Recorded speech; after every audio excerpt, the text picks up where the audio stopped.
Assalamualaikum warahmatullahi wabarakatuh. Perkenalkan, nama saya Galuh Purbasari. Di sini saya akan menjelaskan mengenai analisa saya terkait konflik Laut Cina Selatan. Jadi sengketa Laut Cina Selatan itu diajukan oleh Filipina untuk negara Cina, yang dimana negara Filipina mengklaim bahwa Cina telah merusak terumbu karang yang ada di wilayah Laut Cina Selatan. Jadi negara Filipina itu membawa kasus sengketa Laut Cina Selatan dengan negara Tiongkok ini atau China ini karena arbitrase internasional. Filipina mendalihkan bahwasanya tindakan China yang membangun pulau-pulau buatan itu menyebabkan kerusakan lingkungan di Laut Cina Selatan. Pada tahun 2013, Filipina mengajukan keberatan atas klaim dan aktivitas China di Laut Cina Selatan kepada Mahkamah Arbitrase UNCLOS United National Convention on the Law of the Sea tahun 1982 di Den Haag, Belanda. Filipina menuding China telah mencampuri wilayahnya dengan menangkap ikan dan juga mereklamasi demi membuat pulau-pulau buatan. Kemudian Filipina berargumen bahwa klaim China di wilayah perairan Laut Cina ada 9 garis yang bertentangan dengan kedaulatan wilayah Filipina dan hukum laut internasional. Kemudian, baru pada tahun 2016, Pengadilan Arbitrase Internasional yang berbasis di Den Haag, Belanda memutuskan bahwa China telah melanggar kedaulatan Filipina di Laut Cina Selatan. Kemudian, Mahkamah Arbitrase dalam Perserikatan Bangsa-Bangsa atau PBB menyatakan juga bahwa negara China tidak memiliki dasar hukum untuk mengklaim wilayah perairan di Laut Cina Selatan. Namun pemerintah China tidak menerima keputusan tersebut. Mahkamah Arbitrase menyatakan tidak ada bukti sejarah bahwa China menguasai dan mengendalikan sumber daya secara eksklusif di Laut Cina Selatan. Disebutkan pula bahwa China telah menyebabkan kerusakan parah pada lingkungan terumbu karang dengan membangun pulau-pulau buatan. China mengklaim hampir seluruh wilayah Laut Cina Selatan, termasuk terumbu karang dan juga pulau, hampir seluruhnya itu adalah milik China. Padahal dalam keputusan yang dikeluarkan oleh Mahkamah Arbitrase juga menyatakan bahwa reklamasi pulau yang dilakukan China di wilayah perairannya tidak memberi hak apapun kepada pemerintahan China. Dalam putusan yang dikeluarkan oleh Mahkamah menyatakan bahwa satu, reklamasi pulau yang dilakukan China di perairan ini tidak memberi hak apapun kepada pemerintahan China.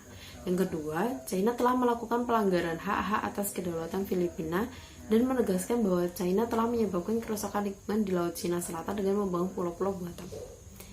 Namun, permasalahan ini atau pengajuan gugatan yang dilakukan oleh Filipina pada Senin tanggal 25 Juli 2016, itu akhirnya Filipina menarik tuntutan tersebut atau gugatan tersebut agar pertemuan ASEAN tetap menghasilkan pernyataan bersama. Jadi negara-negara di Asia Tenggara akhirnya mencapai kata sepakat pada Selasa setelah China menarik tuntutan tersebut untuk menyebutkan bahwa pengadilan internasional mengenai sengketa Laut Selatan dan pernyataan yang bersama. Jadi intinya sengketa ini tuh diselesaikan secara kekeluargaan antar negara di Asia Tenggara, seperti itu. Kemudian dalam pernyataan bersama yang akhirnya disepakati, ASEAN meminta resolusi damai terhadap sengketa Laut Cina Selatan sesuai dengan hukum internasional, termasuk hukum laut PBB yang dijadikan rujukan Pengadilan Arbitrase Internasional. Para pihak berusaha untuk menyelesaikan sengketa teritorial dan yurisdik mereka dengan cara damai, tanpa menggunakan ancaman atau menggunakan kekerasan, melalui konsultasi dan negosiasi yang ramah dengan negara-negara berdaulat secara langsung, sesuai dengan prinsip hukum internasional yang diakui secara universal, termasuk juga UNCLOS pada tahun 1992. Kemudian negara-negara tersebut sepakat untuk mengendalikan diri dari aktivitas yang akan meningkatkan perselisihan atau mempengaruhi perdamaian dan stabilitas di kawasan Laut Cina Selatan, termasuk menahan diri dari tindakan menghuni pulau, pulau karang, pulau buatan, dan fitur lainnya yang terdapat di wilayah perairan tersebut. Namun pernyataan itu tidak menyinggung soal keputusan Mahkamah Arbitrase Internasional yaitu PCA pada tanggal 12 Juli 2016 tentang Laut Cina Selatan di Den Haag, Belanda. PCA memutuskan bahwa klaim Beijing atas perairan kaya sumber daya alam tersebut tidak memiliki dasar hukum. Oke, dapat saya simpulkan bahwa di sini sengketa Laut Cina Selatan itu yang terjadi antara Filipina dan juga China tidak hanya berpengaruh terhadap Filipina dan juga China, namun negara-negara lain juga memiliki konflik terhadap China mengenai Laut Cina Selatan tersebut. Dalam penyelesaian sengketanya, negara-negara di ASEAN tersebut yang memiliki konflik memilih jalan secara kekeluargaan, jadi tidak diajukan gugatan atau tuntutan di Mahkamah Arbitrase Internasional seperti itu. Sekian yang dapat saya sampaikan. Bila ada salah mohon dimaafkan. Wassalamualaikum warahmatullahi wabarakatuh.